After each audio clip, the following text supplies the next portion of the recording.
Hi, everyone. Welcome to the Goldfish Report. I'm your host, Louisa. Well, this is our 400th Goldfish Report, and we've waited a long time to bring a very special report, and I'm so privileged and honored to have a special guest with us today. Alex Collier is with us today. Alex, thank you so much for being here. I'm so honored for you to be here, and we're going to be talking about space, the Andromeda Council, and all things pertaining to space. So welcome to the Goldfish Report.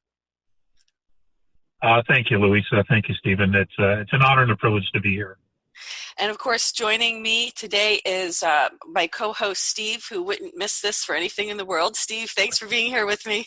That's right. Yeah, very excited to have Alex here. I've been following him for years, and he's a man of what I've seen of integrity, as is his message. And it's a great honor to have him here today on the 400th.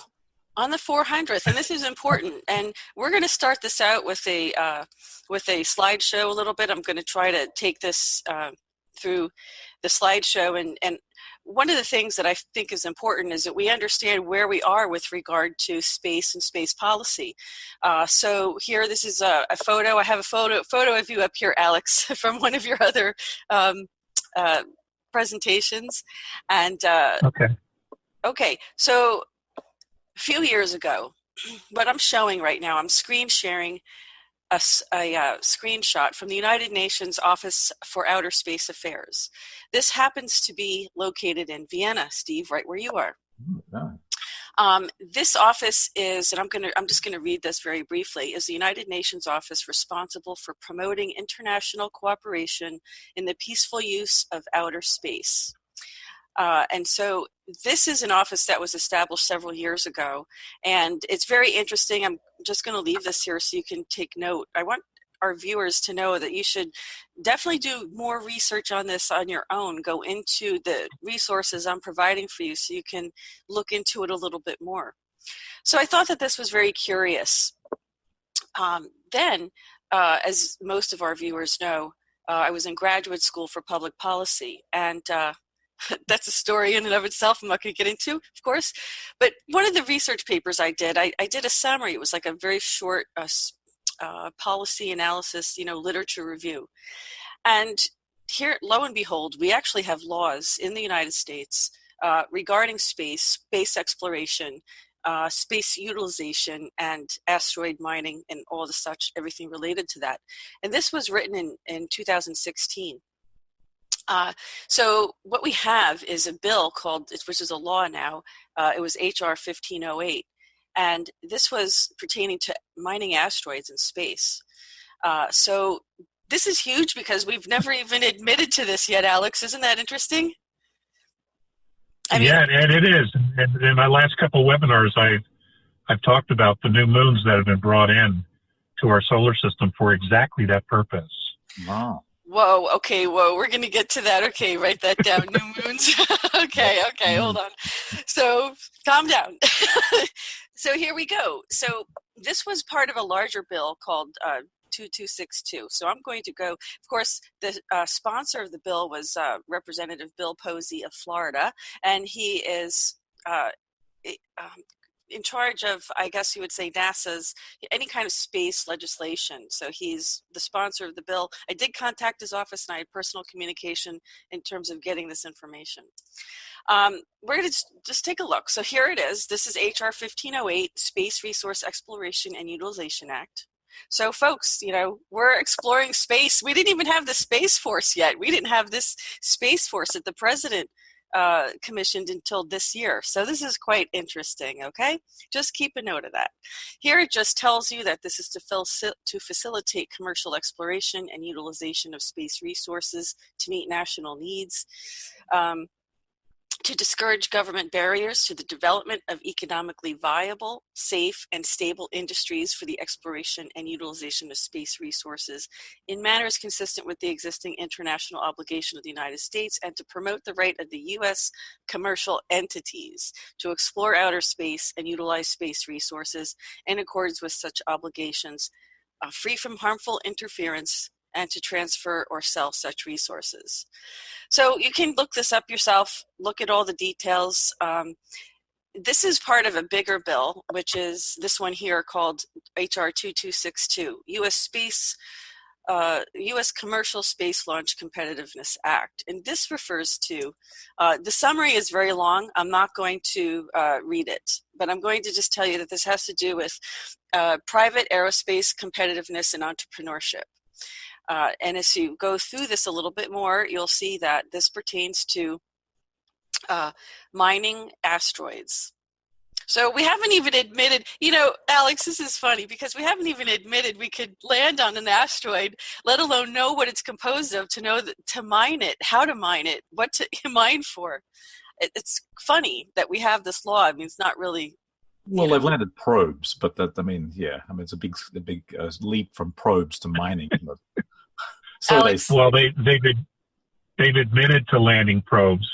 Yeah. But we've had this Space Force, Black Space Force for off budget system going on for 35, 40 years now. It's really been humming along the last 20, where they've really put some processes in place. They understand how to work in space. They know how to capture asteroids very well. They know how to mine. They've taken equipment that they have found in the rings of Saturn, and they've implemented it and are using it. Equipment that had been abandoned and left behind by previous space star nations that were moving through. We're on this platform that you're referring to. We are much further along than anyone could imagine. Right. Probably hundreds and hundreds of years in advance of where most people think we are, at least on that level. So on a spiritual level, we have about 400 years to catch up. That's huge because it doesn't even account for any of that in these laws here. And I know I'm going to ask you about that in just a minute. So I want people to kind of go and do their homework. You can see here that the president this year on February 21st signed Space Policy Directive 4 in the Oval Office, which established the Space Force. Interesting attendees. There's rumor that this lady here is an Anunnaki and that they are part of this. I don't know if you know anything about that, Alex, if you're privy to that part. There was a photo in the Oval Office, and Yeah. he can't see it, but No. the lady to his left, and a dark-skinned guy to his left as well, and it was claimed in the internet, I believe, wasn't it, Louisa, that they were either high up in the Space Fleet Command, maybe Pleiadians, maybe Lyra and something. I don't know who they said they were. Right. Well, and it's also a little bit late, Alex. I mean, this is done this year, 2019, and of course, we know that this law was passed at least 3 years ago, and there is also related bills there, folks. So if you want to look into it a little bit deeper, you can look into see what other related bills came before those. So let me just go on and say, so here it is. Here's the picture that the president is holding up his directive, and there's the Space Force, and here's the logo for the Space Force. I know Alex can't see it because he's joining us by phone, but here it is, and this is what this program's all about today. And Alex is going to be grounding us a little bit more, because here we have Space Force, we have the admission. Next we're going to talk about, here we have on Twitter, we have the U.S. Space Command Twitter page, so you can see that. You can see some tweets that they have. Here's pictures of the directors of the Space Command, the U.S. Army Space Command, of course, the Air Force. I think it goes under the Air Force auspices. Is that right, Alex? The Space Command? Well, for now, the Air Force has a lot of compromised leadership. So it's there for now until things can settle a little bit, and then he intends the intention is to have it become a separate entity to itself. Okay. I'm almost done with my review. So it never becomes, I see. So it never becomes political. I see. Okay? Not in the sense that everything else is right now. Because Air Force is military-industrial complex. Army is military-industrial complex. Navy is breaking free of the military-industrial complex.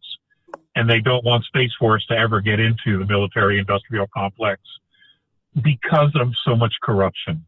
Good idea. Okay, well, they have to change the culture. They have to change the culture. And if you have something this important with this advanced technology, which can be used against us, you don't even want the culture to set foot, to even take hold in an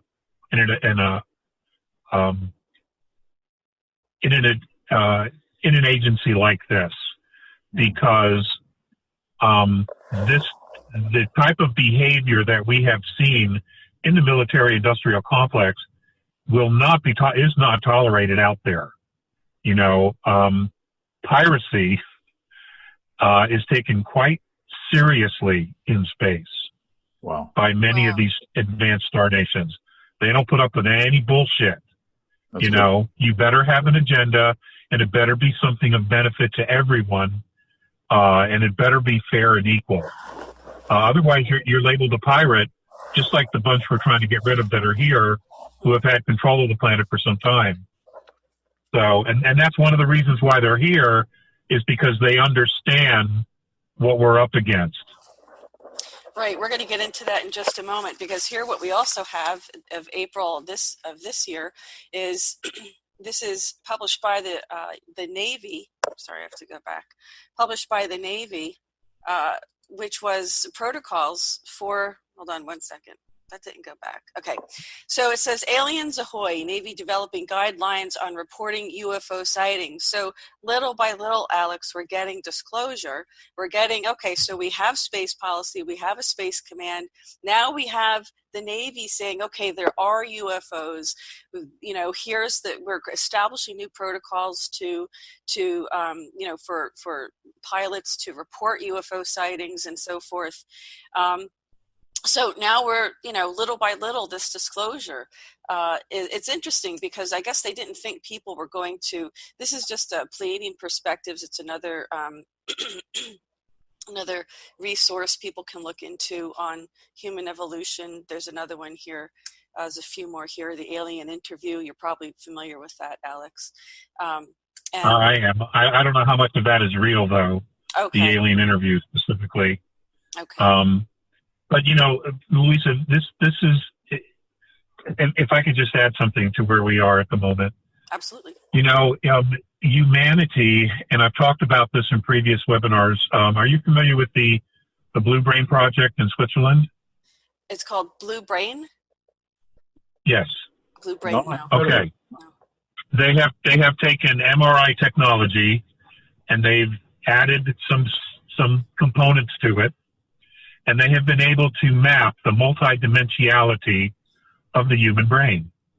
Oh. And what they have found in all of humanity are interdimensional and multidimensional structures that are already in our brain, built in our brain. Some of us have 11 densities structures of 11 densities. Some have 9, some have 10, some have 6, some have 5, some have of 7 or whatever it is. Okay. Everybody has this already inside of us. Even with 2 strands. So even with 2 strands of DNA, now we're all multidimensional. You know, the spiritual component of us is already multidimensional. We know this. Okay. That's what we know as the spirit. So when the spirit attaches to the physical body in utero, it creates a template, and what they're seeing in the brain is just part of the template of the multidimensionality of the soul. Right. All right. Oh. Now, when you look at DNA, and I'm sure you're aware of this, when they've done experiments with DNA moves in and out of 3rd dimension all the time. All right? And they can move DNA across a table, and when they hit it with a frequency, the DNA in one jar disappears, and then it shows up in another jar across the table. That's right. So what happens is it leaves 3rd density, and it travels multidimensionally to another place. Okay. So, and then the reality is that 95% of us is always multidimensional. What we see here in the physical is a very, very small piece of who we really are. Are there 12 densities now? Because it wasn't it in 94 that there was a 12th density that appeared? Yes, that's exactly right. In our linear time, 1994 is when a 12th density began to appear to connect to us to third density. Right. And what did that change? Yes. Well, we're seeing the changes now. We're seeing the changes, at least here, we're seeing the changes.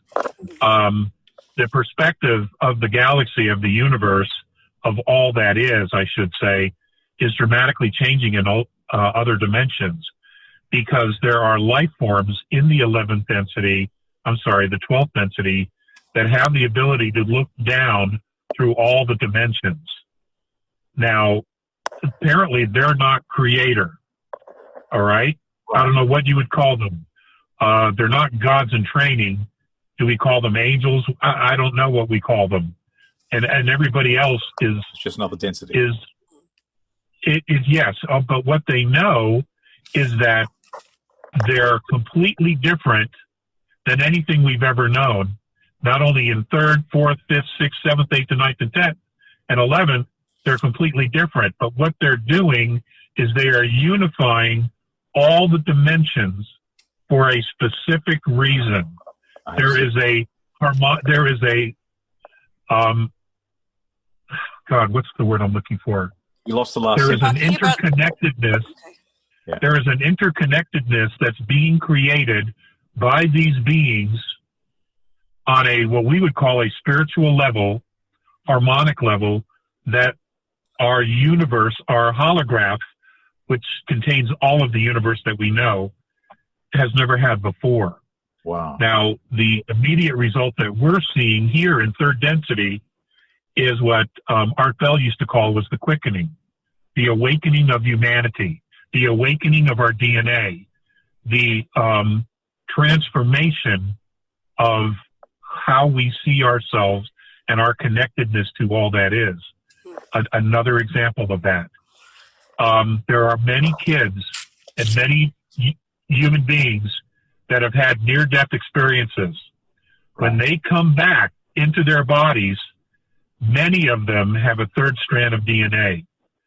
Some have 4.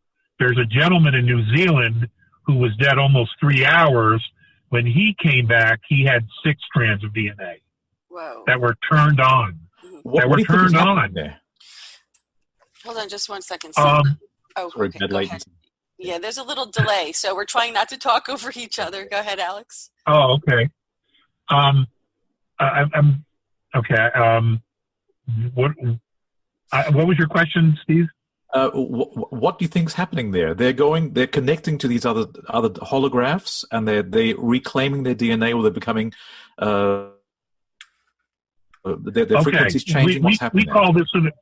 In New Age circles, it's bantied about that we're awakening. Okay. Okay. The actual truth is we're beginning to remember who we really are. That's what it is. Okay. If each one of us already has these multidimensional templates inside of us, they just didn't come with third density.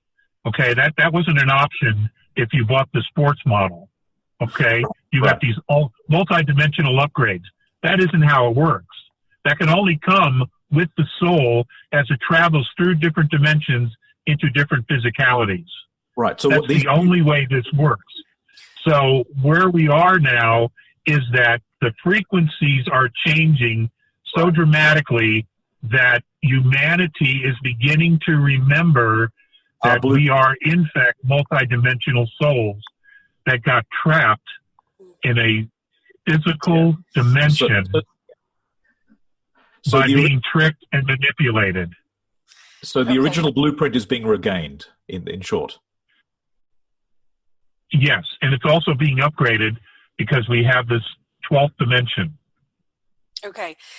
let me before we go further, I just wanted to say I'm showing the screenshot here of these lights recently off of the coast of North Carolina. So folks, we have a graduation here of intel that, you know, we have official recognition of this. We have this being reported on mainstream media now. Oh my goodness, that's the holy grail, right? That makes it official. So now that we have the laws, now that we have the Space Command, now that we have the policy, and we have sightings, and of course there's so many sightings, there's so many reportings of sightings, the next question really is, you know, what about contact? And this is really where Alex comes in. For those of you who aren't familiar with Alex, he is an Andromedan contactee.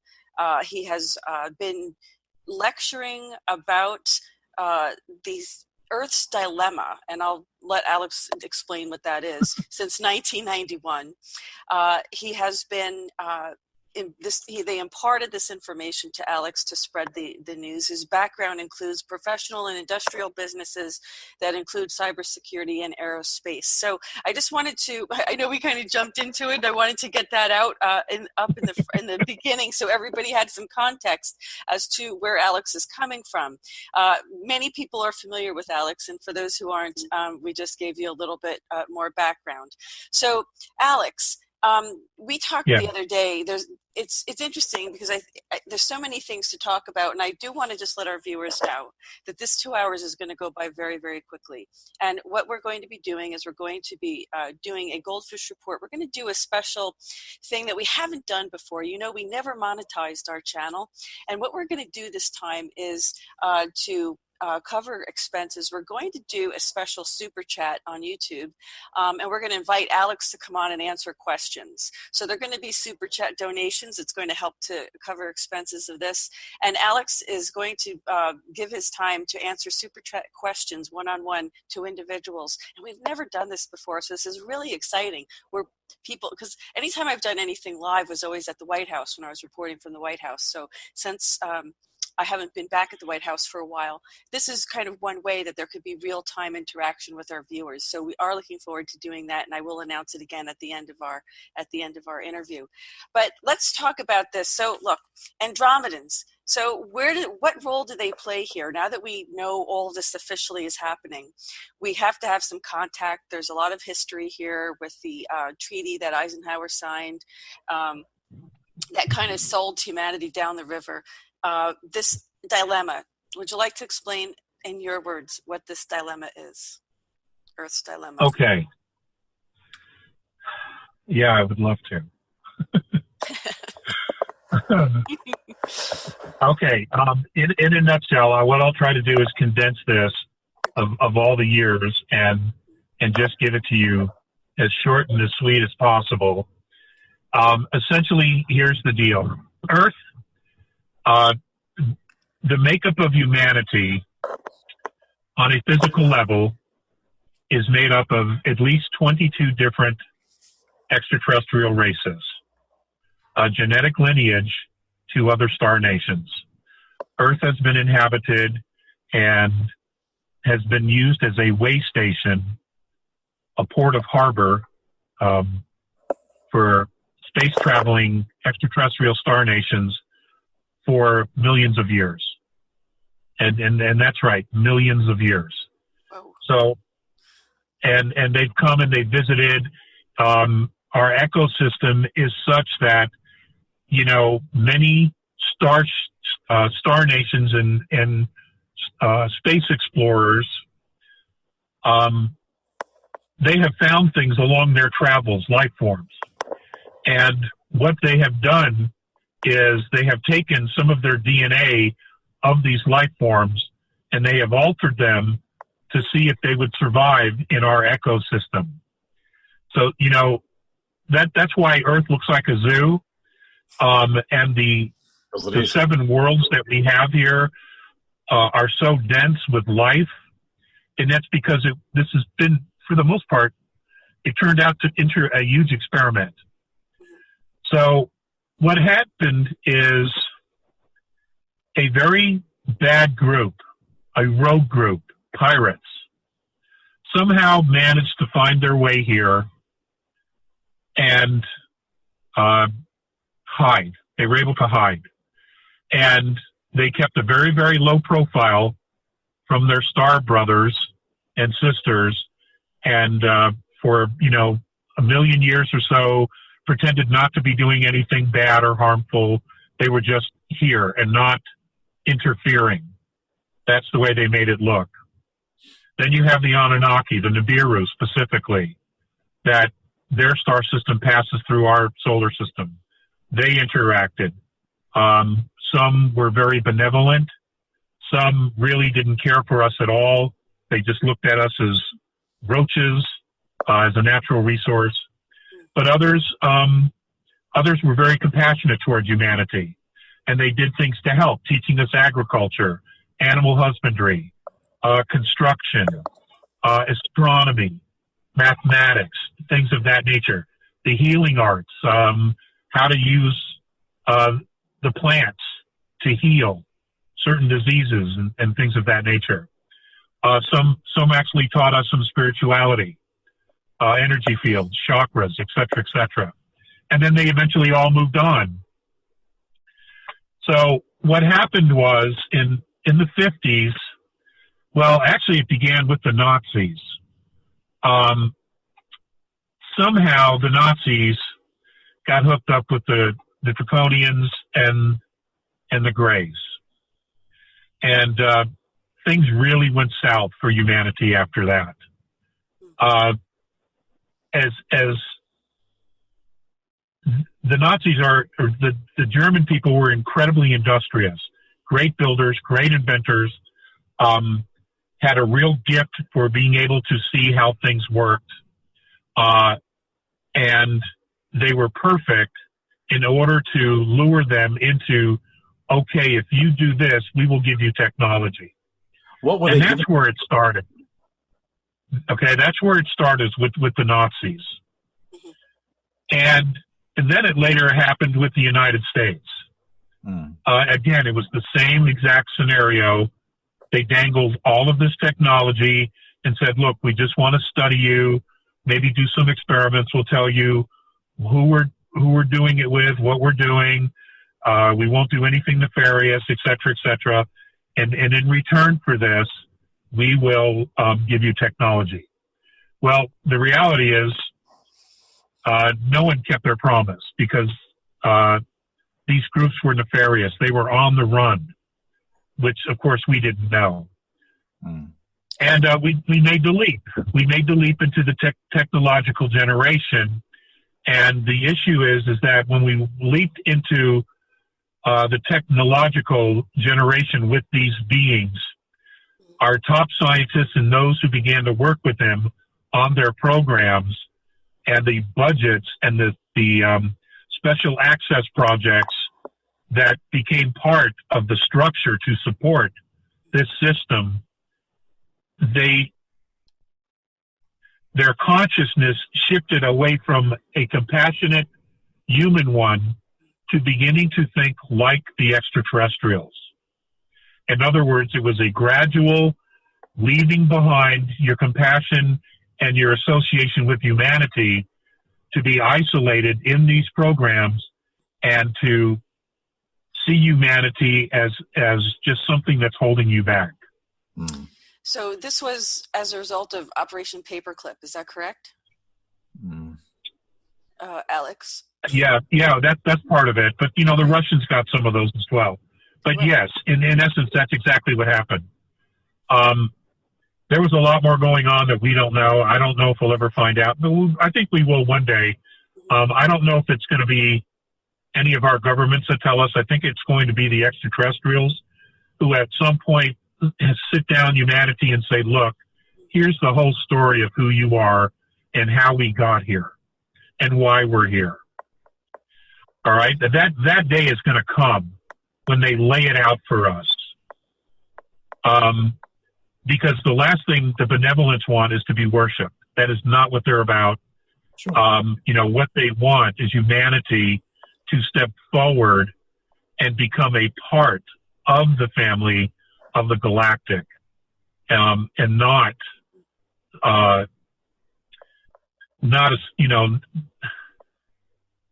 in other words, they don't want to come into like a CPS system where they have to come in and protect us and babysit us. That's not what this is about. The other factor here is to get rid of this bunch that has been doing this to many, many star nations and have for millions of years, where they've come in and they've taken evolving civilizations and they've turned them into slaves and natural resources and literally have fed off of them. All right? Yeah. And, you know, that shit is done. It's over. Everybody's done with that, because as the new frequency is coming in, and it's coming from the top down, this has to change. This whole system of how third density has been managed is going to change. And this particular bunch, they have a lot to answer for. Yep. Steve, did you have a question? So, in a nutshell, okay, that's kind of where we're at this moment. Yeah, you mentioned, I think, once that our timelines were messed with by time travel by the Greys. Is that still? I mean, where are we at with the timeline situation? If things are going to improve, are the new energies shifting us onto more positive timelines? Because we have been messed with in that sense, haven't we? Okay, that's a great question. Yes, the Greys did that, but so did the Nazis, and so did CERN. They created parallel timelines. And my understanding is that the last timeline is being merged together as we speak. Because when the change comes, it can only be one timeline. Right. It can't be multiple. All right? So there's only going to be one timeline.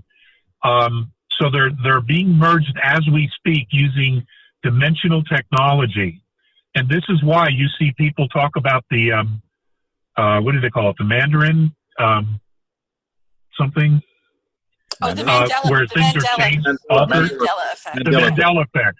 Right. That's what the Mandela effect is. It's tiny little changes because they're merging the timelines. And also, this is why in the merging of the timelines, there are people that see dinosaurs. They see all these weird creatures in the sky. It's because they're merging these timelines. And as they merge, what happens is the critters that aren't supposed to be here, they just dissolve.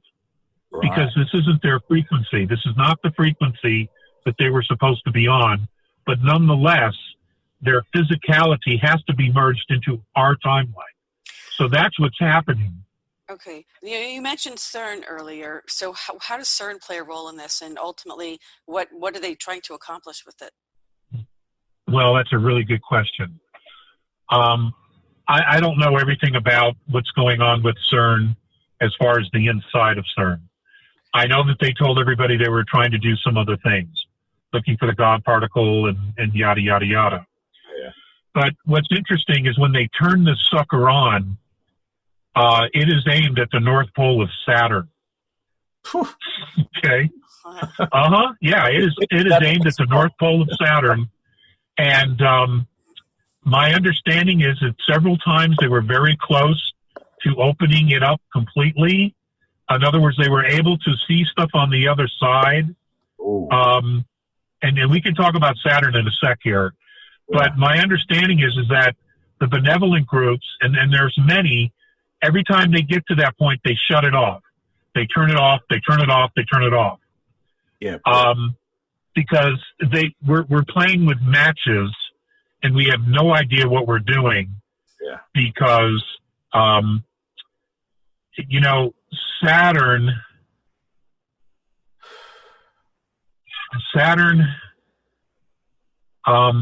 it's kind of like a jail. Prison. It's kind of like a jail. The galactic prison. It's like a jail. Itmo. And, it needs to remain closed. Good. Well, who's there? And you know, that's all I'm going to say at this point. Maybe there'll be others in the future, because, you know, you talk about that and all hell comes down on you. But it's kind of like a prison. Okay, there's a reason they call it the planet of war. There's a reason for that. Right. So Bad hombres. yeah, bad hombres. Okay, so this technology, though, I mean, we've had, we have stargates on the planet. Why do we need CERN?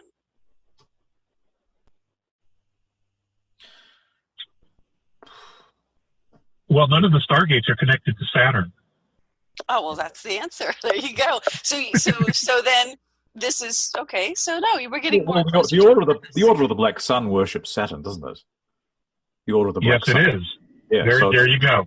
So they're trying to bring in their league of Satan over here, aren't they? Well, yeah, it's much bigger than that, actually. But yeah, in essence. Okay, so okay, go ahead. Some of the Nibiru, as a whole, as a royal family. I'm not talking about the Anunnaki, which is the middle management class of the Nibiru civilization. But the Nibiru, the royals, they've had some real serious battles with reptilian entities. And my understanding is the ones that were in our solar system that were part of the last major war that our solar system had, when they were captured, they were put somewhere in Saturn or on Saturn to remain forever. The technology, let me just back up a minute. The technology that we got from, let's talk about Roswell too. I mean, we're talking about the Yellow Book. We're talking about transistors. What other things? Teflon. Alex, that we. Well, yeah, we did get all that in. Colonel Corso documents that all in his book. But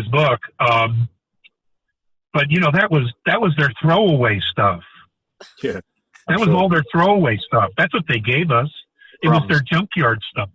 Junkyard. What about the nuclear bomb? I mean, obviously, things seem to kind of get very heated during the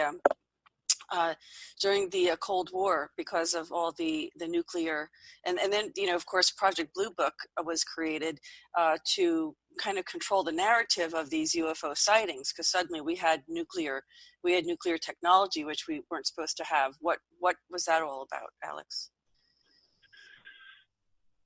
Well, the use of nuclear weapons in the history of Earth has been documented. Yeah, we've had them before. Yes, it's been used before. Now, the Indian history documents a great deal about weapons, extraterrestrial weaponry. Yeah. And, of course, the Germans built the very first nuclear weapon that we're aware of. That's right. In our time. The problem is they couldn't get the switches to work. They couldn't get it to go off. Yeah.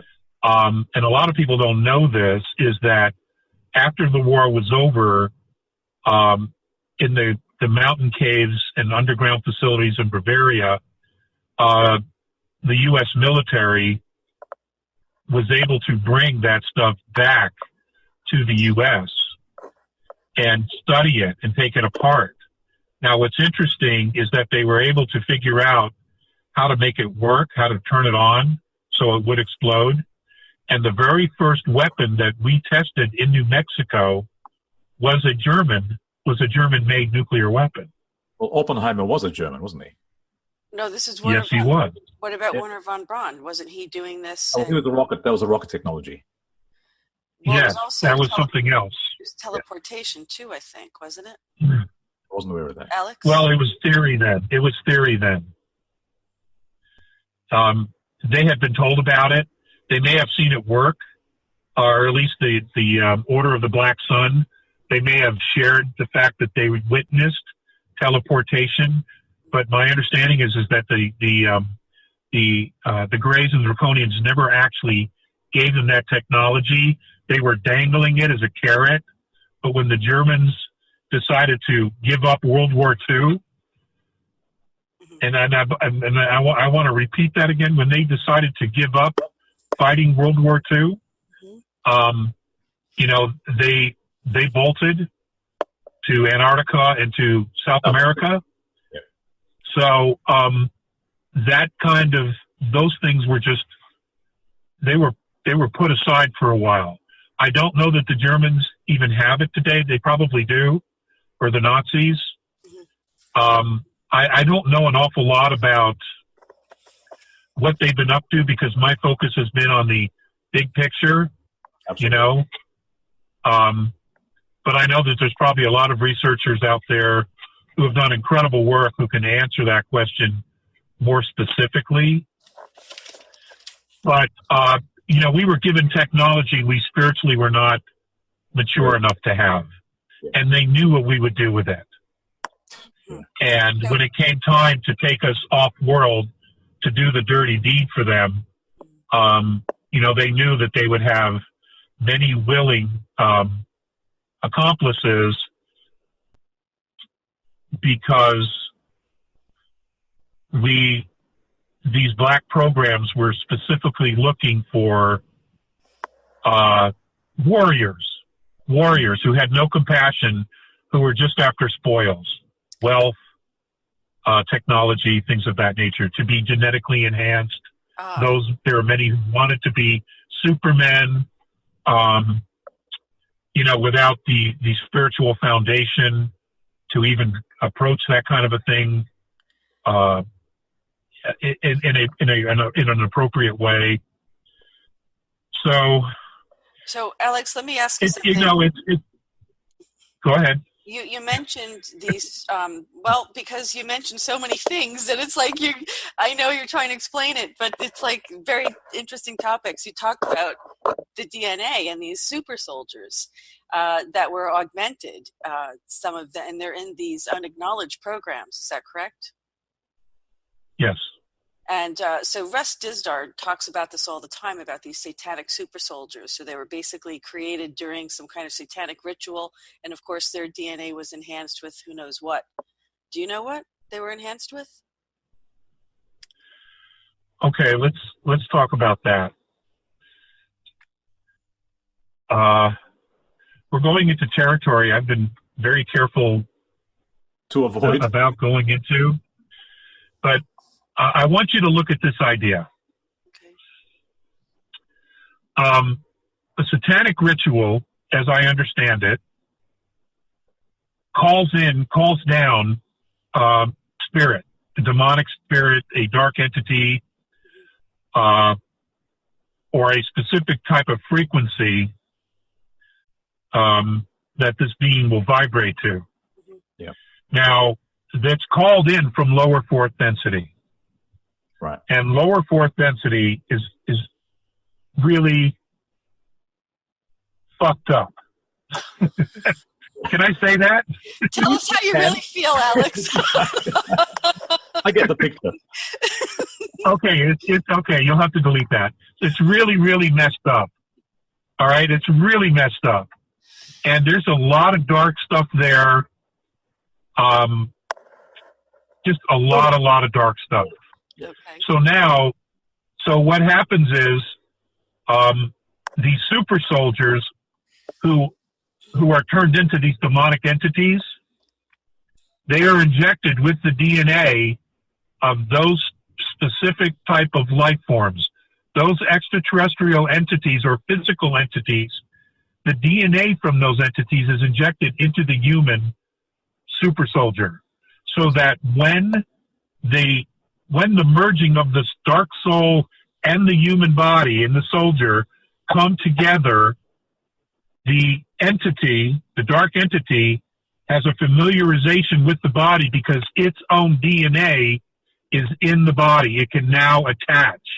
Right. And what's taken out, what's removed, is the soul of the original soldier. Wow. They're removed. That soul's removed. So the entity comes in and it literally takes over. Now, it can mimic the original soldier because it has its entire DNA memory. Whoa. It's like a transplant. And a lot of times that's exactly what they do. Well, what about the MK Ultra, the splitting of the creating the altars and things like that for, these Manchurian candidates and things like that? Is that part of that? Yeah, but that's different. That's psychological. That is not a genetic manipulation. Okay. Do they combine? That's where they create multiple personalities. Right. And they switch them, and they flip switches, and you go back and forth. Now, a lot of that can also be because someone has an attachment, a regressive, negative spiritual attachment. Mm-hmm. That also can be part of why someone has a multiple personality. Okay. So look, the thing for me is that we've been messed around. Our genetics has been messed up. Alpha Draconians are experts at geneticists. The Greys. Yes, they are. The Greys were dying out as a race because they were messed with at some point. So they needed to replenish, or they were trying to create a hybrid, I believe. So we were messed with in so many levels. We're used as a resource. The benevolence, as far as I would understand, is if they're benevolent, they would have a non-interventionist policy with a lower, sort of a lesser advanced race. So they would treat us with kid gloves. They would want us to, for us to develop on our own without intervening too much. How much are they intervening with our level of messed upness in this state we have here? What do you think? Steve, that's the $64,000 question, and I really appreciate you asking it. Okay. What's happened is that because in order for fifth dimension to evolve to sixth, for fourth to evolve into fifth, for third to evolve into fourth, right? Everyone has to do it together. So everybody's screwed if we don't move along because we're blocking the system. Exactly. And this is why the A's came here in the first place from fifth density, because in their future, tyranny shows up. Oh, I see. And we dragged it down. We dragged everybody down. Right. We're like the anchor. So they're now, because of the collection of the souls that we have here, some of us have been in 11th, some of us have been 9th, 10th, 11th, 4th, 5th, 6th. We have to graduate. We have to be part of this process. You see? But Alex, because it's because we all have. Well, let me finish. I'm looking for the words here. We all have this symbiotic relationship as spirit to each other. Yeah. It's all one organism, regardless of the vibrational densities. We're all one organism. So we have to go together. So they had no choice but to intervene. And when they got here, they had no idea the collection of souls that were here. How bad it was. They were actually shocked that the level of the quality of spiritual souls that are on this planet who have been suppressed, they were shocked. Boy. Literally shocked. Well, that's good to know. What isn't there though a 100th monkey effect? I mean, we don't need all of us to do it together, do we? Do we just need to have, a certain percentage? Okay, well, the certain percentage is a point where you reach and you trigger total consciousness evolution. All right? Now, people may leave physically, but their souls, in many respects, are still attached to Earth or around Earth. All right? Their consciousness. If we can trigger the 100th monkey, what happens is we trigger the conscious awakening of humanity. And that's what the biggest component is, getting us there. But then in order to give that movement more power, you're going to have to, the explanation as to what you're experiencing, why you're experiencing it, and who you are really has to come into play. And we're never going to get that from Earth religions. that can only come from beings off-world who have not only been through the process, but who have been watching us for thousands and thousands and thousands of years. And many of us have direct spiritual reincarnational history with many of these star nations. We have been in physical forms in many of these other star nations before. So there's going to be a presentation of some sort that will trigger absolute recognition in every single person. Right. Dead or alive. Well, what about this compression breakthrough? Okay, let's go back to this. There's supposed to be this great solar flash. They're forcing the issue. They're forcing the issue. Okay. Who's they? It started about 3.5 to 4 weeks ago. My understanding in our linear time. Okay, and this compression is literally to force those who simply refuse to evolve To get it. out of physicality. Who is they? That's what it is. Cool. Okay. The A's. Well, it's a collection. It's a collection of. Benevolence. My understanding is that the technology actually comes out of the 6th density, and 5th and 4th are all part of it. 4th density has a very specific process and role to play now, and I'm talking about star nations that are in 4th density because they're the closest to us. We have more in common with them on a physical level than we would with 5th density or 6th. Right. So when this process really begins to kick in and we start to see a lot of people just leaving, physically leaving in droves, they're being removed from this specific evolution of humanity.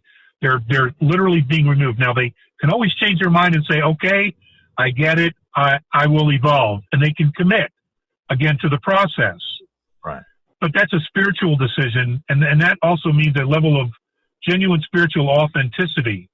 Yeah. And many of these people, many of these beings are so detached from their own light that they no longer even recognize it. Yeah, it's been so long. So they probably will start over as rocks. I don't know. But that's what's going on. This compression has begun, and we're seeing this as part of the Schumann resonance. Right. It's rising. It is just popping.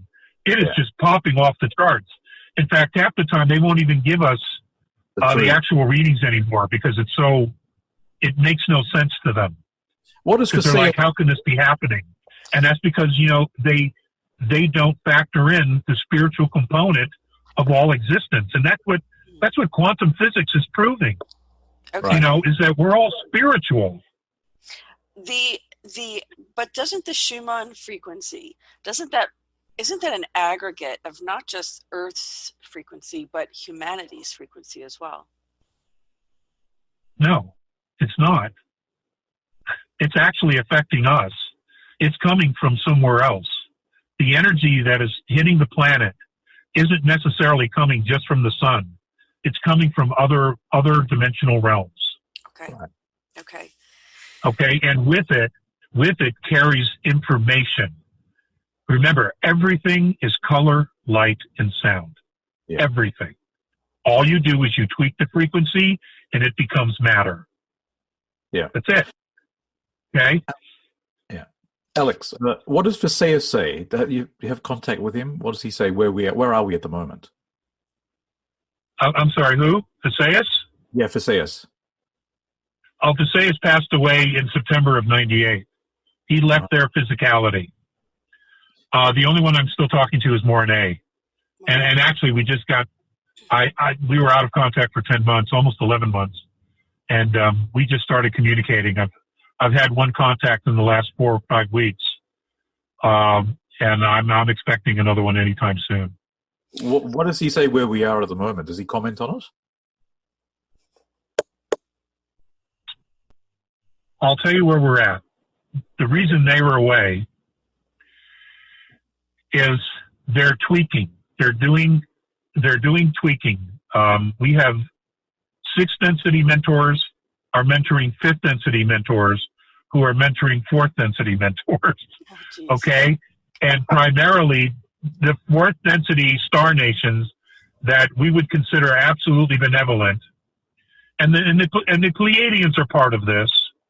And many other nation or star systems we would recognize.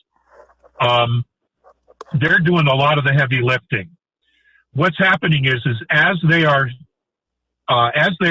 doing this compression of third density, they are also hitting the planet with consciousness, with knowledge, with ideas that people are getting, and they're doing their best to trigger everyone's DNA to remember who they are. Right. All right. Now, as they're doing this, the A's and several other specific groups go into their future to see how their future, where the tyranny shows up, how it's changing and altering. And depending upon what they see there, they come back and they tweak what the fourth density mentors are doing. So to get the result where everything is going to be absolutely perfectly balanced, that's what they're doing. Now, you say, well, why would they be doing that? Well, because consciousness changes everything. Yes. And you have to understand that this collection of souls on Earth, guys, we have so much power. Yes. We have so much power, and we haven't got a clue how to use it. Yeah. So they're having to coach us, and it's like literally we're in first grade, you know? And they're trying to lead us, but at the same time, they want our free will involved so that we own the process. As we awaken up, we have got to own the process of spiritually evolving.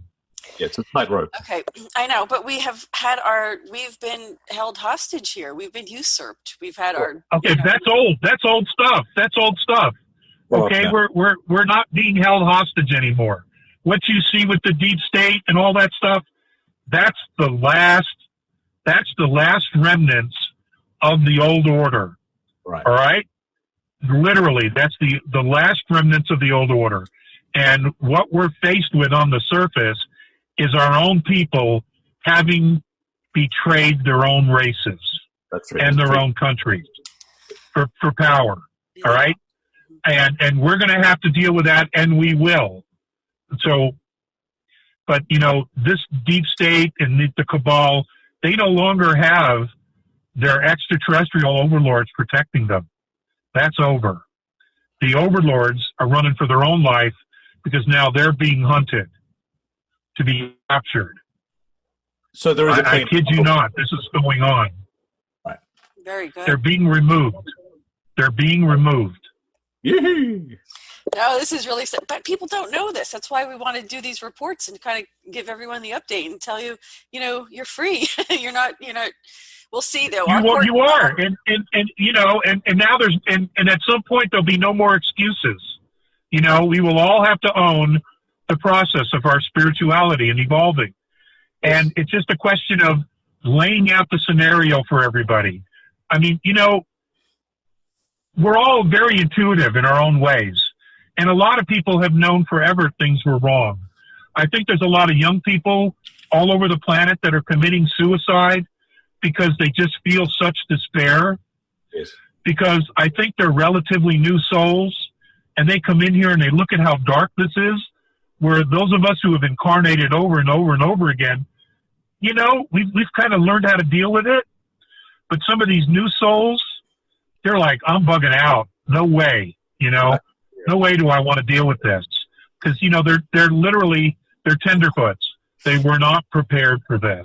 You are so right. But they volunteered, you know. They volunteered to come in, and then they got here and they're like, oh, shit. Right.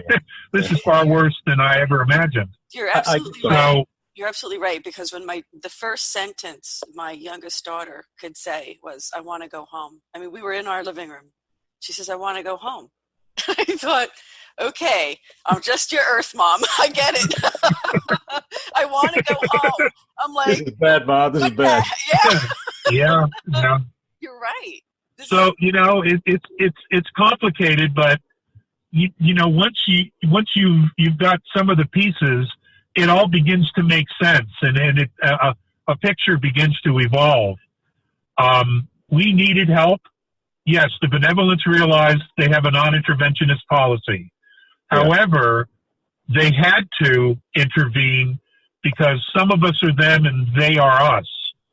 And what was happening here, the level of manipulation and despicable shit that was going on here by these regressive groups was absolutely beyond the pale. Yep. And so they stepped in, and there's no turning around. This is absolutely going to go down. And I'm hoping it's in my lifetime. Right. But this is absolutely going to go down, and we're well on the way. There's no turning back. I mean, for the most part, they've already lost. We have to deal with the corrupt governments on the surface. Yes. And we will. It's going to be a while, but each one will be dealt with.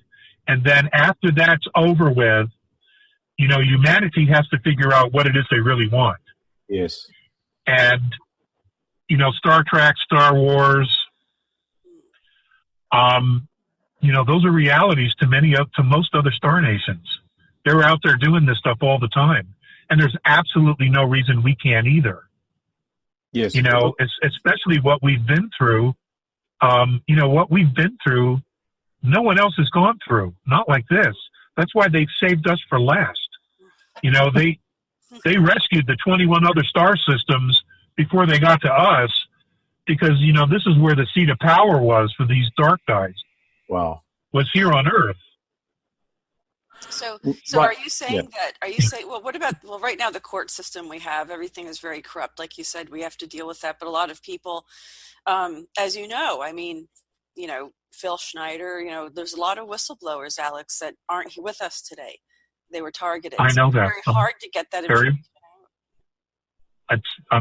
I'm more aware of that than having at least 8 death threats myself. Right. I'm well aware of that. Yeah. Well, it's a positive. Yeah. Well, hold on a second. Just how it's a little hard to break out when But what choice do we have? What choice do we have? We have to push forward. I mean, when you break it down, do you want to be a slave or do you want to be free? Now, who's going to choose slavery? No one. Yeah. No one's going to choose being a slave. Everybody wants to be free. Every soul truly wants to be free. So we have no choice. And that's really it's a very simple equation. Okay? It's a very simple equation.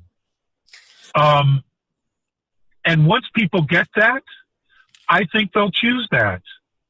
I truly do. No matter what our differences is, even political differences, we all want to be secure, to raise our families, our kids to be safe, and to be able to have a decent life, a good life. We all basically want the same things. Right. Yep. There's nothing wrong with having a different perspective.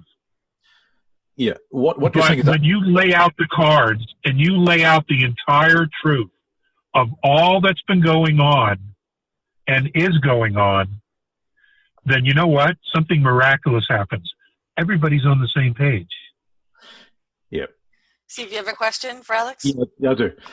Alex, what you're saying is absolutely right. I'm in complete agreement. I think it's natural that humanity would choose freedom, but my problem is, from my understanding of humanity at its current state, is that people aren't aware that they're in a prison. They're not aware that that we've been manipulated. They just simply have no knowledge of it all. They're sleepwalking. It's sleepwalking. Exactly. So, we've been manipulated through media. The control has been pervasive.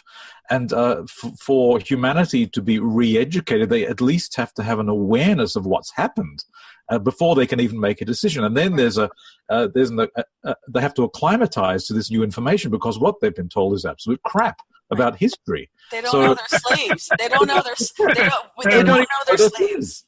So you must understand. I mean, people here. We've been looking at this for years. You've been very aware since you were a child, but most people have no idea, and I'm dealing with this every day. I'm frustrated. I don't know how long the process will be. I'm going crazy. Listen, Alex. Yeah, well, you know what I'm talking about. So I don't know I don't know how long it will take humanity to get, first of all, that we're not alone in the universe. So most people don't get that at all because of the propaganda. Second of all, that once they swallow that and digest it, could be years till they get to a stage where they understand what has actually happened. What do you think about that? Should we start a re-educational program? Well, then that's one of the things that I mentioned when we first got on the phone call. My frustration is, because how do you fix stupid? But again, understanding the fact that people don't know, I understand that. I don't know how long this process is going to take. Do I think it's multi-generational? No, I don't. I think things are going to move very, very quickly. But, once you get rid of all the lies and deceit, what's left? There's only one thing left when you get rid of all the lies and the deceit, and that's the truth. And when the truth is standing there in front of everybody and it's laid out, the choices are real simple. They really are. And most people will get that. Yeah. Most people will absolutely get that. So, I have a lot of faith in humanity, because when you look at all the shit we've been up against, the control, the manipulation, and yet here we are still having children, still wanting to move forward, have families, celebrate holidays, love each other. That says a lot about who we are. It is. It does. It really does. So, we can't give up on us. It's just, we've been ahead of the curve, and now we're waiting for everybody to catch up. Oh, boy. But, it is what it is. Okay. It is what it is. Now, there's hope. What about inner Earth, Alex? What's going on? How is this compression? Where does that figure in to all this? Are they going to come up? That's an area I can't go into. Oh. Okay. I can't go into that because apparently someone else is supposed to be talking about that, and it's not me. Okay. I do know that the inner Earth is changing as well. Everything's changing. Sure. All right. The Earth is growing. She's expanding, getting bigger to accommodate a larger population. Okay. We have sinkholes. Interesting. What's that? We have sinkholes appearing. Is that part of it?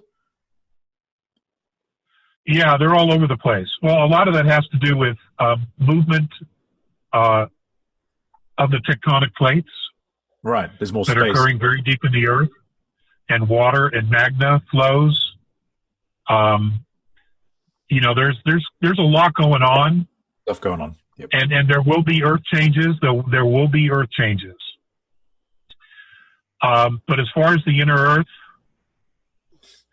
let me just say this, and this is all I'm going to say, that's where a lot of the Nephilim have been. Right. Okay. Do you understand what I'm saying? Yes. Yeah, I get you. Yeah, we know what they are. Okay. And okay. Is that related to Antarctica? What's going on there?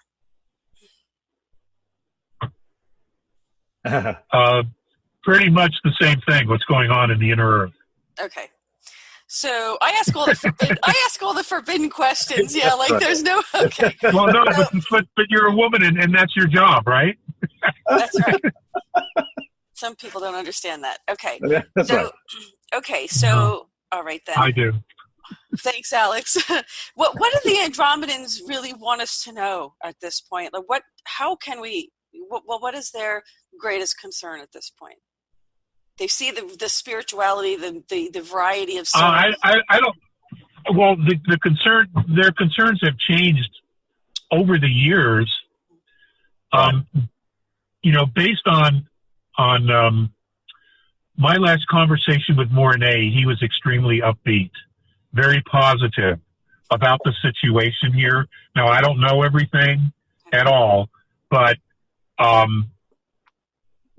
his feeling is that humanity has already turned the corner. Wow.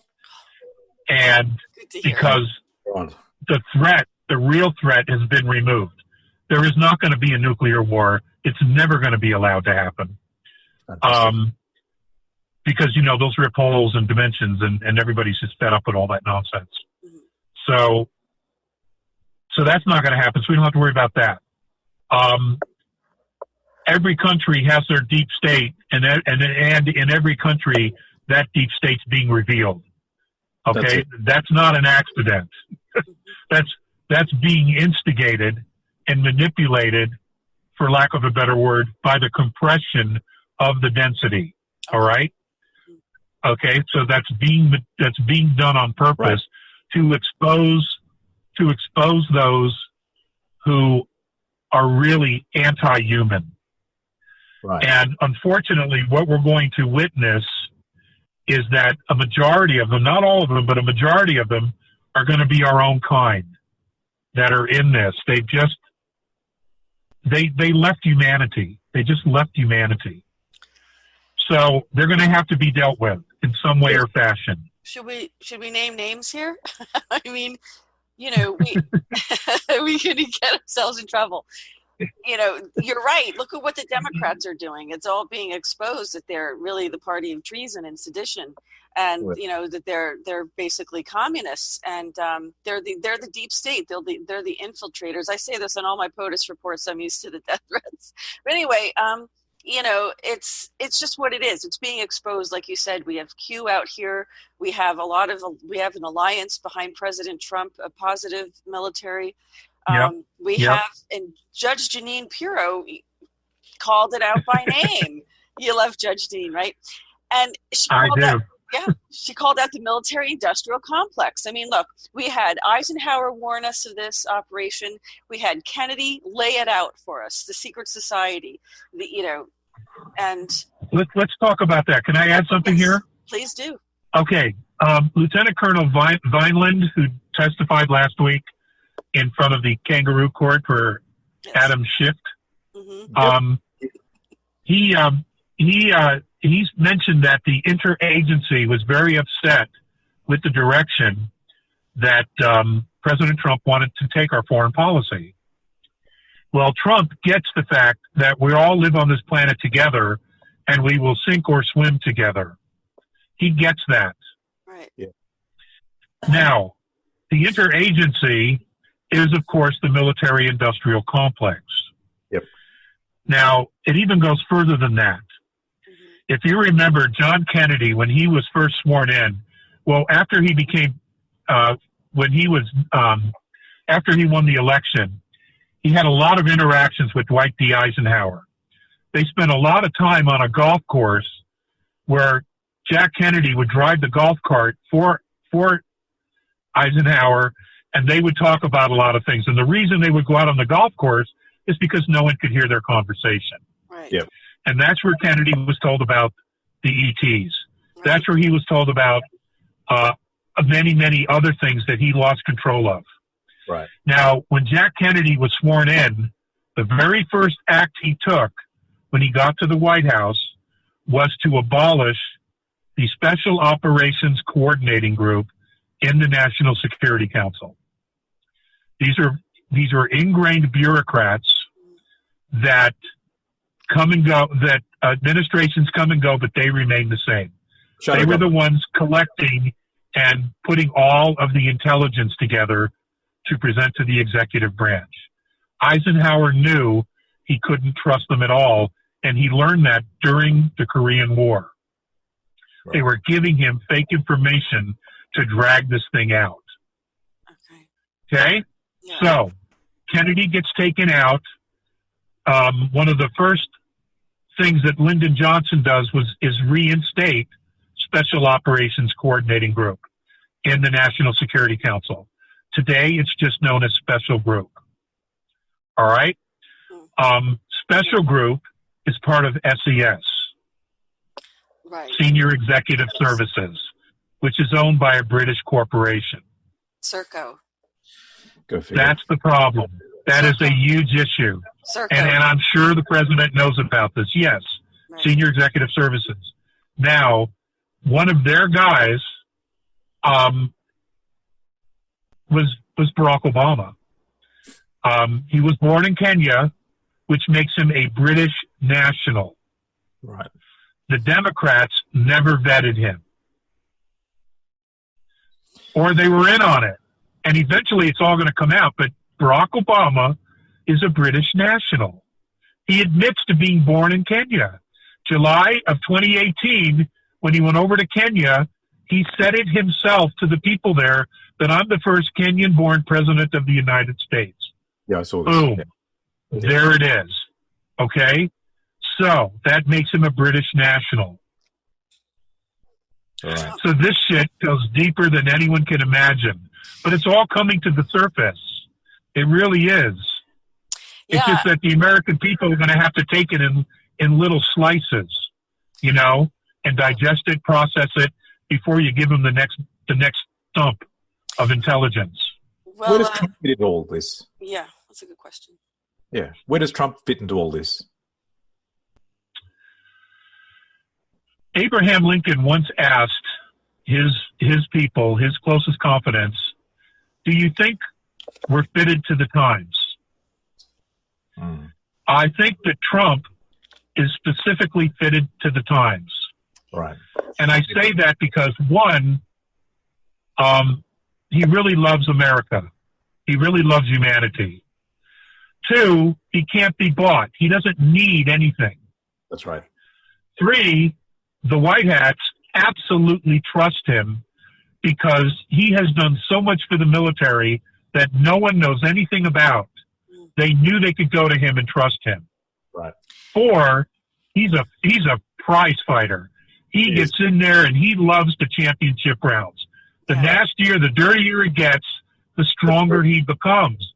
And that's the guy you need to take on this serpent that we're dealing with. And whether you like him or not, that doesn't matter. That doesn't matter at all to me, whether you like him or not.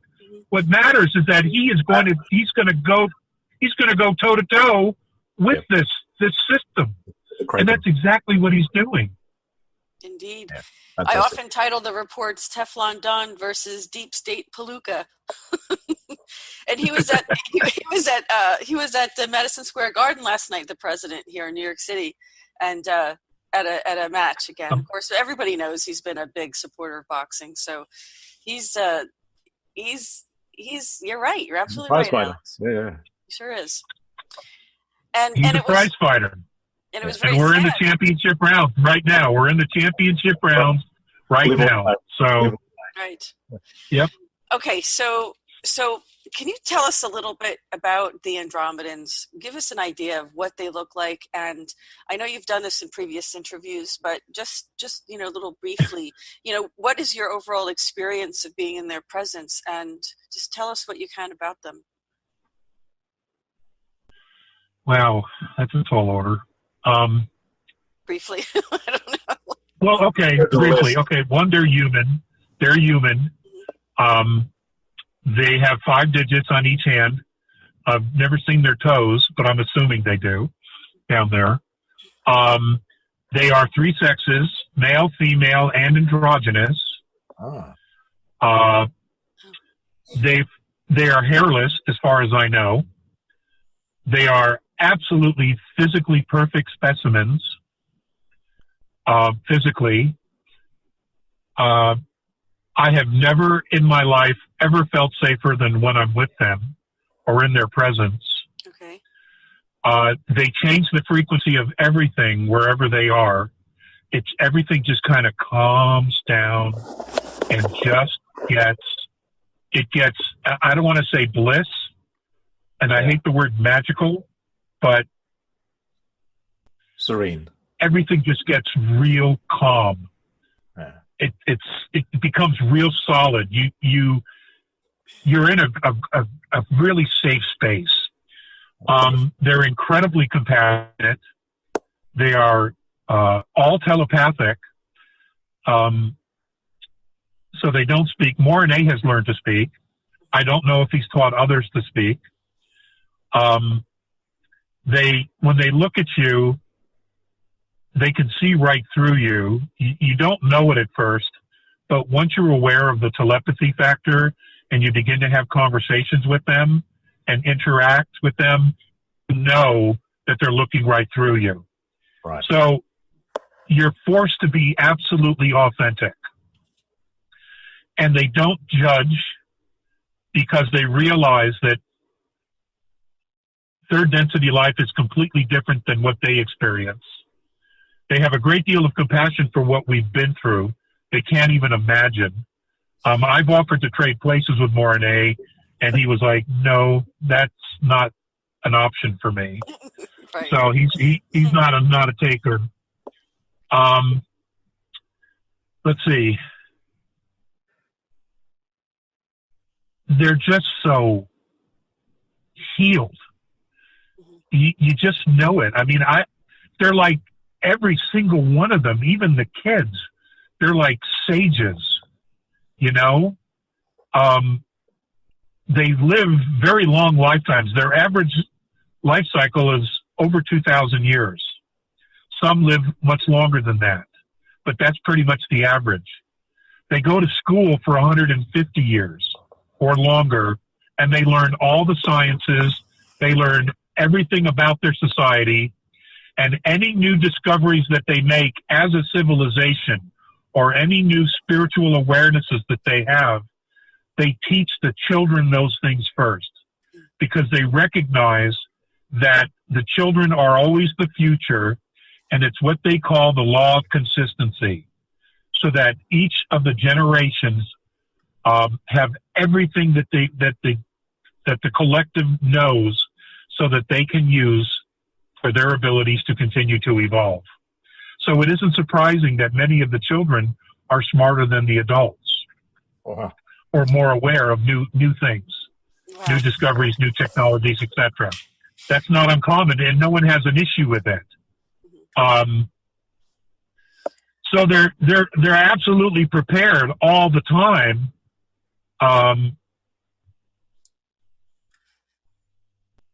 To move their civilization forward to whatever's on the horizon for them. And they don't understand why other races don't do the same thing. Right. And the mentoring that they do with fourth density physical star nations is just that. They are teaching them these processes as well of the law of consistency. Now, here in the United States, or around the world, the indigenous people knew this stuff. Okay, they knew this. The Aborigines in Australia, who have been around 50,000 years, the Native Americans, the ancient Chinese, the Tibetans, the Mongolians, the indigenous people knew this, because whenever they would make decisions, they would try to push out the effects of those decisions 7, 8, 10 generations. They would at least have those conversations. What would it look like? Where none of Western society does that at all anymore. That's We're 5 minutes into the future. That's about it. Yeah. So, they knew some of this. And,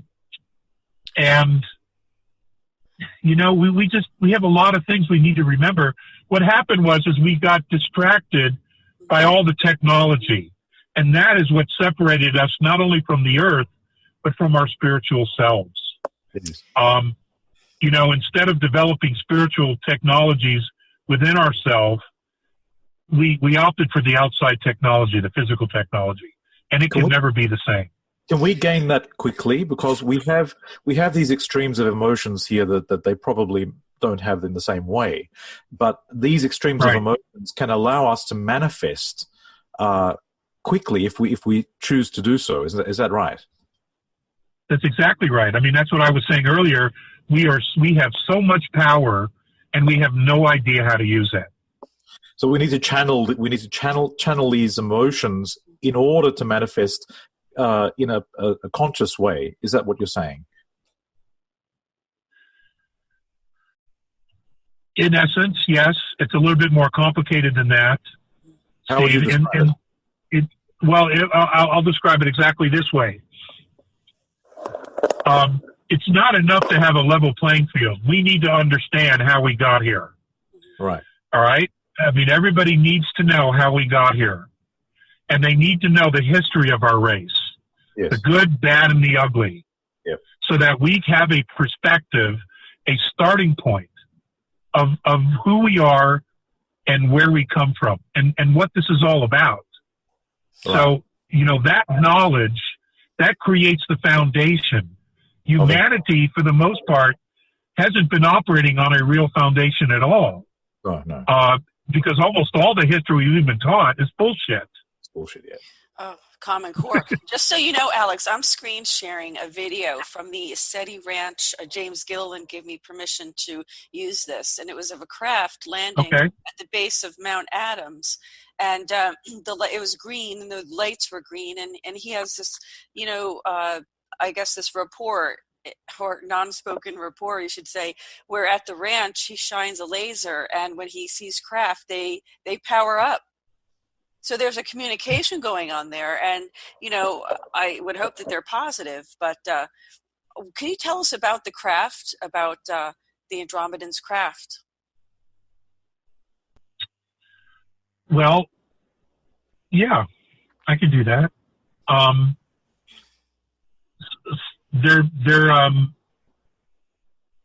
They're built in fifth density, and which is why they're larger on the inside than they are on the outside. And I'll explain how that works. Okay. They're grown. Their ships are grown. They're literally living organic things. Whoa.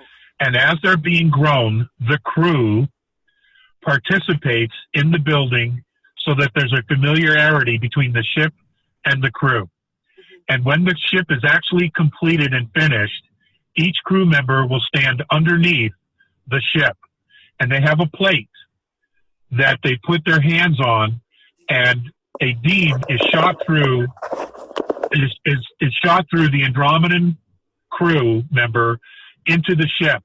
So the hull literally becomes an extension energetically of the crew member, because they don't have controls. They control the ship all by thought.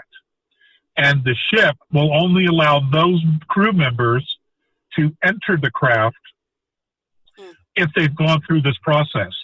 Otherwise, there's absolutely no way of ever entering their ships. Okay, so they can't be carjacked. Mm-hmm. All right, they can't be carjacked. Did you have to undergo a special process so that you could enter? I presume you did enter? I always walked in. If I was physically walking in, I would walk in with Mornay and or Phaseus. Mm-hmm. If the door's open and I'm standing right next to him, I come in. The ship knows me. Okay. All right?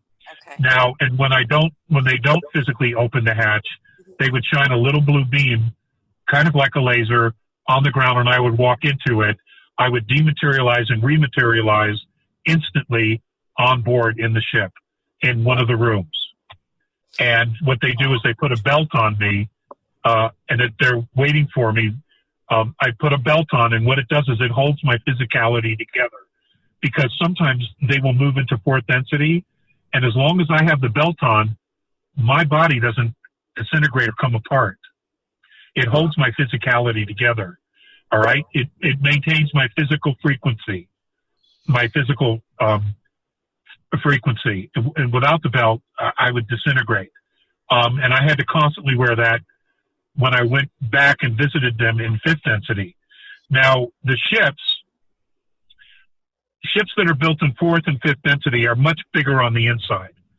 And the reason for that is when they come down into third density, they literally choose the space they want to hold.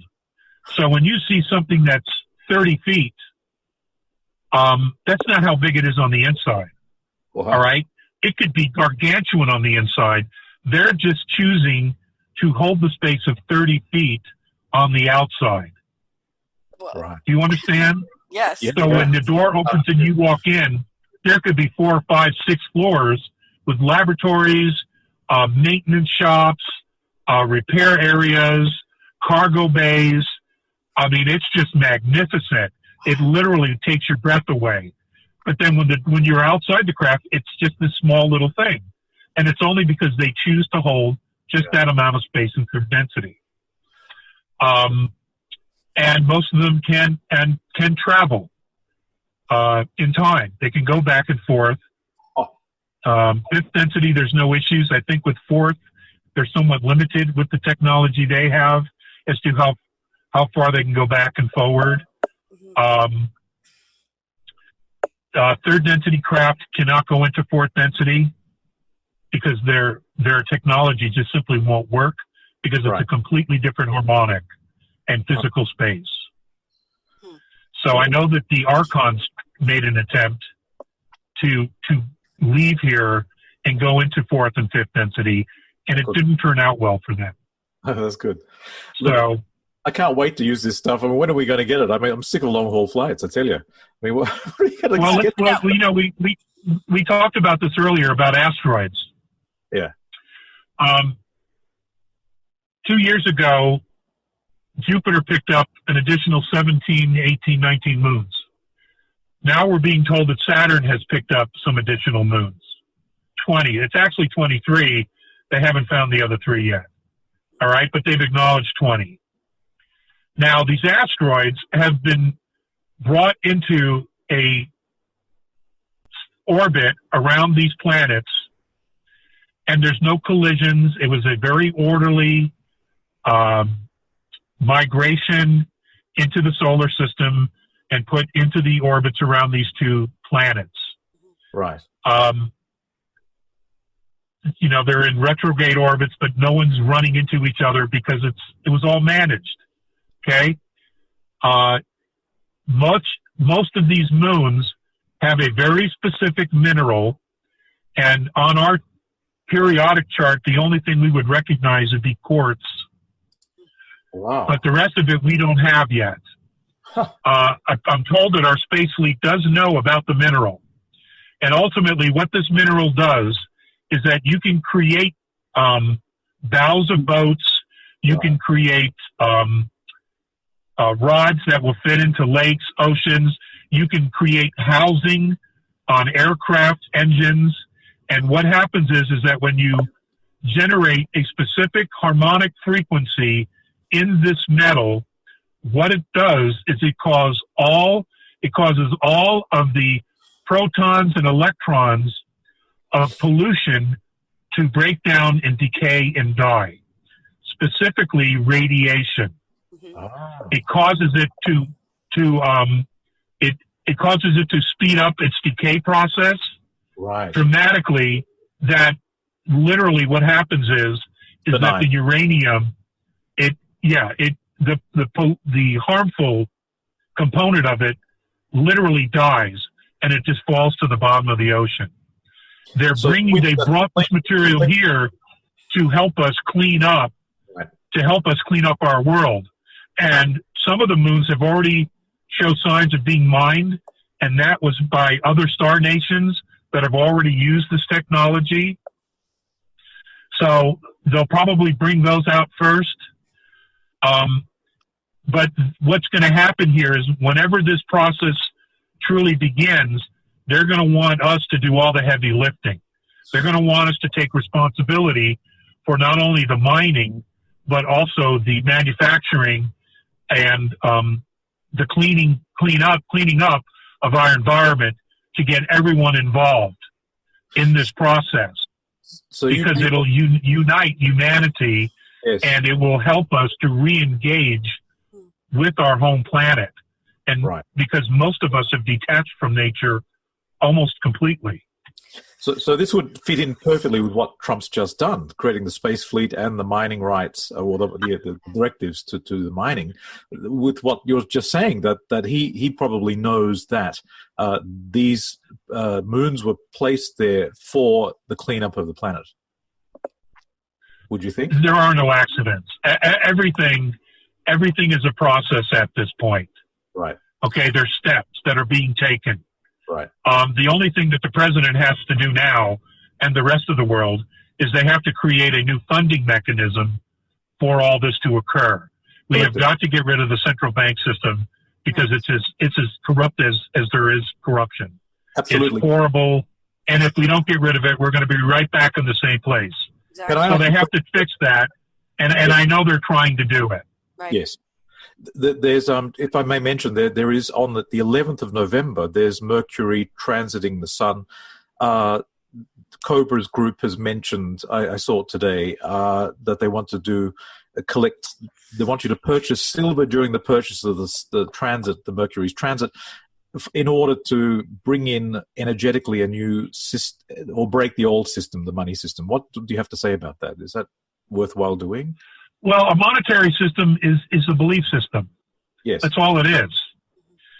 The idea of this mineral or that mineral being of more value than any other is all based on supply and demand. But again, it's a belief system. Okay? It's all a belief system.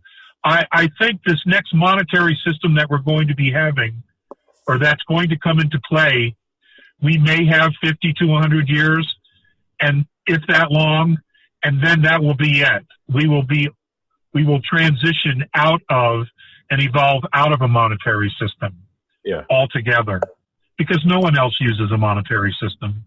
It's such a trap. Okay. Let me ask you this about the healing technologies, and this is kind of related because they have the Andromedans have such an advanced system. I know they're so much more advanced than us. Maybe you can share with us exactly how advanced they are. But what about, how's their health, and what do they use to stay healthy? Obviously, they don't eat GMO foods. They don't have to breathe in chemtrails. They don't have to get vaccinations. So we need help on that front. And are they going to loan us some, look, we've heard of med beds, healing beds. We've heard of all kinds of healing technologies. Will they loan us some technology? Well, I don't know that they can loan us their technology. They can probably assist us in building our own, because we would have to use the components that are applicable to third density and or fourth. Okay. I know in fourth density, they have very, very similar technology to the A's. But the reason that they're different is that the physicality vibrates at a different frequency in the fifth density range of life than fourth does. Okay, so the physicality is different. So a fourth density healing bed probably would not work on a fifth density physical body. Right. So having said that, fourth density technology would work on a third density body. All right. So, but we would need to have comparable materials to use in order to make this technology. Now, the A's have a camera, and that's the best way to describe it. And what they do is they lay you on a table and they take a picture of you. Now, this picture is from your physical life now, from conception to the present moment when the picture's taken. What they do then is that they look at your body, and let's say you have a bad kidney. Then what they do is they take a slice of the film of the picture they just took of you where your kidney was the healthiest. They take it out, they put it back into the camera, and the camera holographically projects into your physical body the frequency and the image of a healthy kidney, your own kidney. Wow. And you're fixed. You're done. Okay? Extraordinary. And you walk out of there and you got like a new kidney. Wow. No, that's because they understand we're all holographs. Right. So it's a holographic med. Would that be called a holographic med bed then? Is that called a holographic There you med go. bed? Yeah. Wow. So exactly. when Randy Kramer was on our program, on our 7th Goldfish Report, Steve, he talked about being in the secret space program and having the technology to rebuild limbs. They were blown to pieces many times, according to Randy. Alex, what does that do? You know much about that? Sounds similar. Yeah. I've only read. I only just met Randy in Yelm a couple months ago for the UFO Fest, and we didn't talk that long because it was very busy. But he's a very interesting man, and certainly has a great deal of knowledge. I have absolutely no problems with what he said, none whatsoever. I've seen the technology work. Oh, I've seen it work. At least the ACE technology. Yes. They said technologically we have all the components here to build a camera. What we don't have is the software. Ah. So maybe that's something that's being negotiated. Maybe that's something we already have and it's being held back. I don't know. I haven't visited that with Mornay in several years now, even talked about the camera. Well, I think you're right, Alex. But what's interesting about the camera, let me just finish this. Please do. It takes a picture, but at the same time, they have another piece of technology that looks like a donut, but it fits like a yarmulke on your head. Yeah. And what it does is it reads your soul, and it shows you multiple lifetimes. Wow. That's awesome. The first time I used it, I couldn't believe it. These monitors came out of the wall, and they weren't there before. They came out of the walls, and I'm looking at all of these scenarios, and I knew it was me. Because every time I'd look at a monitor, I'd see what was going on. I had an emotional response. Wow. And I kept going down the line, and one of the last ones that I saw was that I was in the American Revolution, and I was driving a wagon, a team of horses with a wagon carrying supplies and ordinances for George Washington. And cool. The wagon in front of me was driven by John Crockett, the father of Davy Crockett. Holy cow. That's pretty awesome. And my very last lifetime before this one, I was in the French Resistance, World War II, fighting the Nazis. Oh, there you go. Long history of fighting. Alex, you're an old soul. Yeah. Did you see the movie Defending? Did you see the movie Defending Your Life with Meryl Streep and Albert Brooks, where you? No, I haven't. I've kind of. It's a comedy. It's funny. Okay. Well, I kind of don't watch anything with Meryl Streep because I really don't care for her political views. Yeah, this was an old movie. This is before she made those before she turned satanic. Before she made her political views known. But the concept of the movie was where when you die, you go to Judgment City and they look back at certain areas of your life. And if you've overcome fear, then you can move on. If you didn't, you have to come back.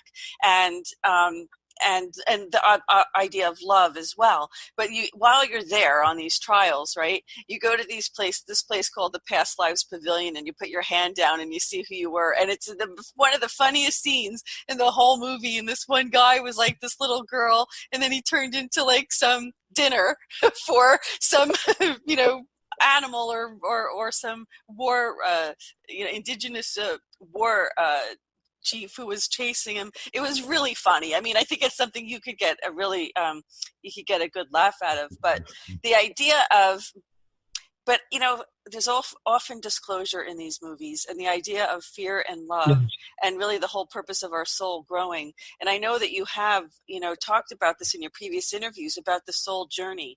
And when it really comes down to it, what are we doing here? So, what can you tell us about that? The A's, they have a very different perspective. When I once asked about, is there a God? They said, yes, absolutely. We call it the isness. We're not exactly sure what it is, other than the fact that it does exist, and we are all a singular part of it. And of course, we all have, there are many different names for the Creator here on Earth. Their perspective is that when you cross over, you look at all the places where you made the decision to withhold love. Yeah. That was the most important thing. It had nothing to do with fear, but it had to do where you purposely and made the decision to withhold love from either yourself or someone else. And that you would then have the choice to come back in with those people in order to make a different decision or choice. Yes. That's how they looked at it. As far as the soul's journey, apparently there is a process that, regardless of whatever dimension you're on, virtually all souls go through the same process. And I don't actually have that with me because I'm in the car. So, but I can type that out and send it to you if you want, what those levels that the souls go through. And it doesn't matter of the dimension. They may be situationally very different than what we would experience here in third density, but the process apparently is always the same. Well, okay, we might want to save that to do the Q&A on YouTube. This way, Alex, viewers can ask. And because there's so many things we didn't get to talk about, and I know that our time is. What are we getting to? Oh my goodness, we're going to be wrapping it up in we have about another 10 minutes to wrap this up. There's just so much more we haven't. Steve, let me ask you if you have any final questions. Well, we could do another one. We can do another one if you would like. I'd love to. There's just so many things we didn't get to talk about. I mean, I wanted to go into a little bit more of the different races that are here and what's going on in Buseki. Is it called Buseki or Buseki Mountains? What, the cloning, the, underground bases, all the things that are forbidden, Alex, all the things that get us in trouble. Yeah, all the things that will get us into trouble. I got you. Come on, wasn't getting in trouble fun in school. Oh, man. Yeah. I was so bad in high school that we had a truant officer, Mr. Junta, and he would meet us at IHOP. There was a group of us who were always late and skipping school. He would meet us at IHOP, and then he'd follow us back to school because he knew where we'd go. Oh my God!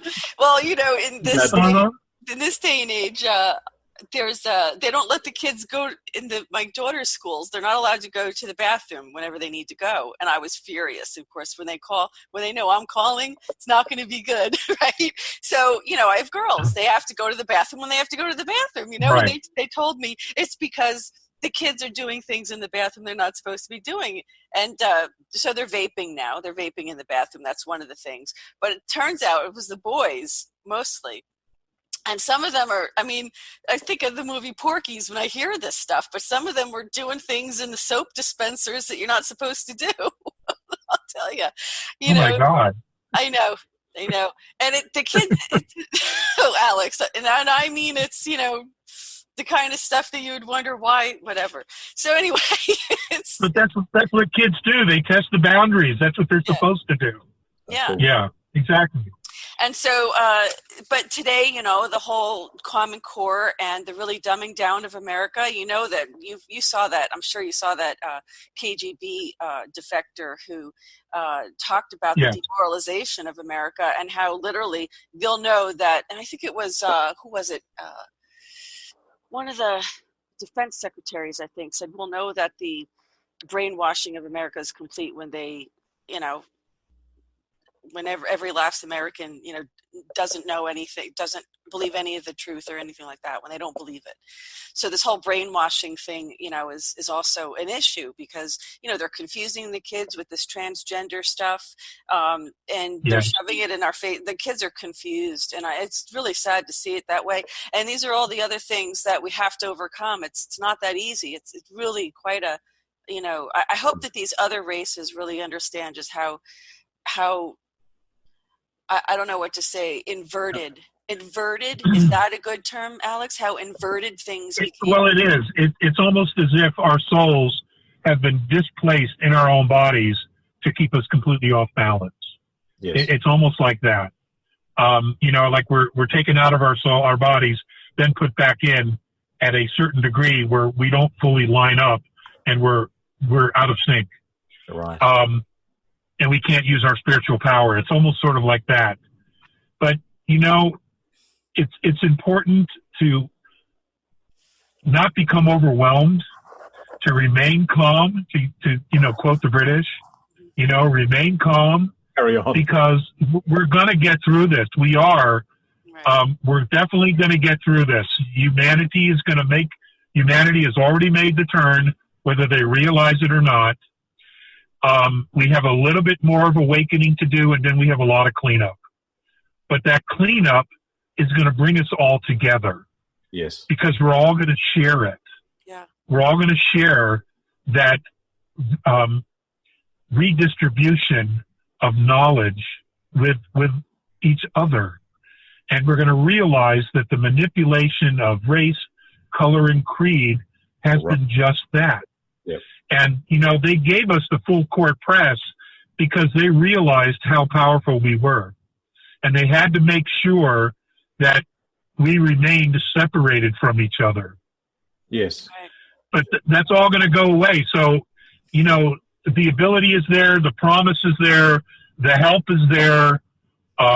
We just need to step into the process and embrace it. And, you know, I'm actually very, very encouraged that we're going to get there. Again, it may not be in my lifetime, but that's okay. You know, I'll come back maybe. I was looking for a vacation. Maybe I won't get one right now. A little vacation first. You'll come back maybe. Everyone heard that maybe. Well, that's the good question. I mean, you did talk about when, you know, on a previous interview, how you do have a choice when you die not to re-enter the reincarnation cycle, which we'll have to wait for the next interview because we're really out of time. You know, I really... Okay. Steve, do you have any final questions for Alex? Because I know that we're winding down. Yeah, one of the things, one phrase, and you'll know exactly where it's come from, Alex. It's stayed with me for years, and I think humanity could use this as a term that will bring us all forward, is the love you withhold is the pain that you carry. It's so lifetime after lifetime. Yes, it's profound, and if we all allow our natural humanity, our lovingness to come forward in our own circle of family, friends, in our circle of the city we live in or the town we live in, to the country we live in, to the planet we live in, the whole place will be transformed within moments. So I think if everybody had that motto, I think if humanity were to aim for something, that phrase, because I believe humanity is basically loving, is of a loving nature. I am also very positive for humanity. So if we all had that motto, things would change instantly. That's all I have to say. And you're absolutely right, Steve. I mean, humanity forever has been the underdog. Yes. And we've all shared that space, that underdog status, you know? Yep. And that's why, you know, we're so compassionate with each other because we get it. You know, we've all been there and are there. Yeah. So when things are bad, you know, everybody comes together. Yeah. You know, they pull together and they make it work and figure it out, and they open their hearts and their homes and they do whatever is necessary. That's right. You know, we are those beings. It's just getting all the other bullshit out of the way. Exactly. You know? Yeah. They have PhDs in deception. They masterfully divided us and figured a way to fight each other, figured a way to see play us on our goodness too. Absolutely. I agree with both of you. I think like the Charlie Chaplin message to humanity couldn't be more appropriate than at this time right now, because humans want to, you know, celebrate your joys with each other. We want to love each other. We are our brothers and sisters, regardless of your color and your race. And I don't know that, you know, we didn't know we were being brainwashed and divided. And now that we know that, we can't let that happen anymore, you know? So, but wouldn't you agree that it's the one thing that everybody can do is look within themselves? It's like the Michael Jackson song, Man in the Mirror. I mean, you have to start. You have to start with yourself. Is that the best advice you could give people? To thine own self be true, and to know thyself. Yes. Absolutely. You know, and you know, and not only the A's, but other groups that they've associated with that I have seen it at different times in different places with them, when they look at this planet, they only see one humanity, one family. Mm-hmm. They don't see color. They don't see round eye or olive eye. They don't see any of that. They just see one humanity, one family. Yes. And, we're the only ones who don't see that. We don't see it yet. Well, not yet. Some of us don't. Look, there's definitely some of us that are more advanced on this planet than others. And sometimes, Alex, like yourself, it's quite a burden to see it because look how long you've been waiting, how long you've known this information, what a burden it's been, in a sense, to carry it and know that people are, you're like the black sheep, Yeah, I've been treated like a redheaded stepchild. I get that. So, but the good news is, that's the whole point of the Goldfish Report, to get this information out and spread it. And I can only ask the viewers, share this. You can copy it, bootleg it. It's never been about money on the Goldfish Report.